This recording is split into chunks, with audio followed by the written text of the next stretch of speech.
Mining and manufacturing were impacted by the intense load shedding during the winter months. They also continue to battle supply chain disruptions and tighter global monetary policies. Both sectors are also still recovering from the devastating floods in KwaZulu-Natal. Production in the mining sector contracted for the 5th consecutive month, with the largest negative contributors to the June decline coming from the gold, platinum group metals and coal sectors. The largest negative contributions in manufacturing production came from the motor vehicles, parts and accessories, as well as food and beverages. The conditions that stimulate growth for the mining sector as well as the manufacturing sector are quite similar. I think they're more driven by demand aspects, which is lacking at this stage. So if you see, for instance, what's also happening in the manufacturing sector, you're also seeing a decline with the year-on-year decline of 3.5%.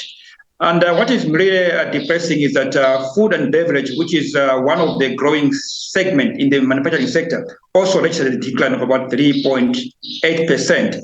So that's where the worrying aspect is coming in. But I think from the load shedding as well as the rising industrial cost base, you're also seeing an environment in which within the manufacturing sector also there has been a decline in terms of industrial capacity utilization. The negativity spells bad news for employment in both sectors. For any producer or in the industry, you only employ when you are actually seeing that the demand trends are actually conducive for you to produce more.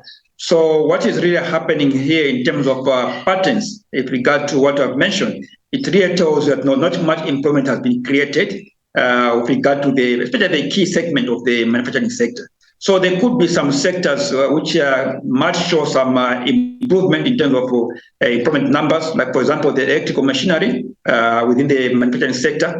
But in overall, I think we might be seeing a depressed employment numbers in the manufacturing sector because of what we're seeing based on the production patterns as well as the demand patterns. Mohango believes the negativity in both sectors will also translate to lower GDP contribution in the second quarter.